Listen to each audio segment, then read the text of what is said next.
This is the Royal Enfield Himalayan 450. Those are some curious cows. And that's the owner's manual.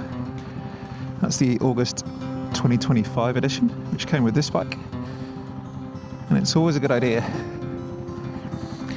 to check the manual over what you find on the internet or ask AI, because it can often be wrong. And a few things you should know. So for this one, you need it to be running for 120 seconds to let the oil flow through from cold before you really get going. And something else is that you should be rocking it backward and forward slightly from neutral into first, so it's moving just a little bit as you put it into gear.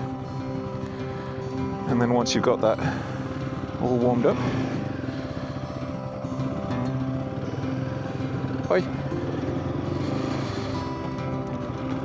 what you should be doing is not over revving, over accelerating during your running in period,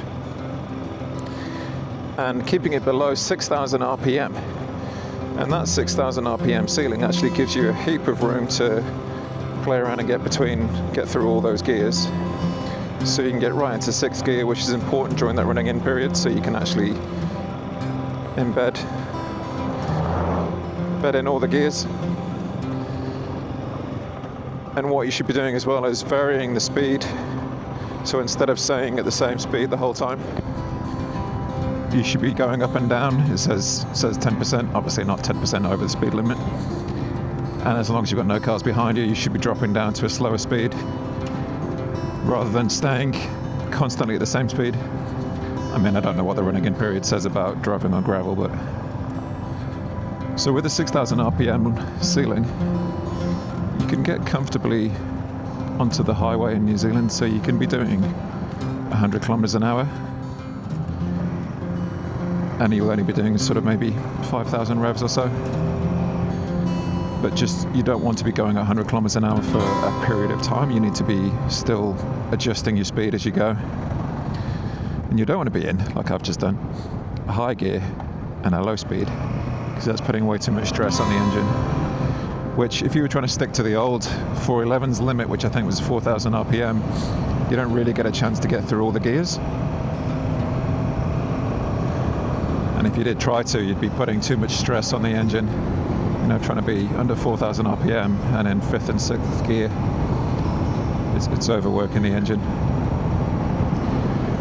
Other little quirks that I found in the manual are that you're not really supposed to come to a complete stop while in gear. It tells you to, just before you stop, put it into neutral, which is sort of harder than it sounds, especially if you're on a slope. Also says to use both brakes when you brake, which is a good practice anyway, but obviously some rules apply in corners and the like. So you want to be keeping it under 6,000 RPM. You want to be getting through all of the gears. You want to be changing speed constantly by 10%.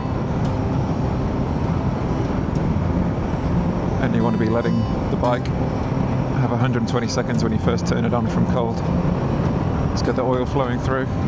And what's important about information on the internet is that it can be varied, different sources, different information, misinformation. Your manual is the correct information for your bike at the time that it was made. But it is worth noting that there can be updates to that manual, which you wouldn't obviously get if you had a printed version. And Royal Enfield will send those out to the dealership network. And it'll be a bulletin. It'll say which bikes it applies to. And it'll have the update. So what's key there is that if you're not quite sure, I got into neutral then, but sort of by accident actually. If you're not sure, it's a good idea to check with your local Royal Enfield dealer. So you've got that for the first 500 kilometers. After the first 500 kilometers, you can start actually getting into full revs just for short periods of time. So you can get past that 6,000 RPM limit. And otherwise it's the same kind of rules. And then after 1,500 kilometers, you're good to go, really. Put it in performance mode and you might feel like you've got a whole new bike. And early on in those early stages, you could also try using the eco mode. because that will help you a bit easy on the revs. So you can see we're pretty much on 100 kilometers an hour, 6th gear, and we're doing 5,000 RPM, so we're below that 6,000 ceiling comfortably.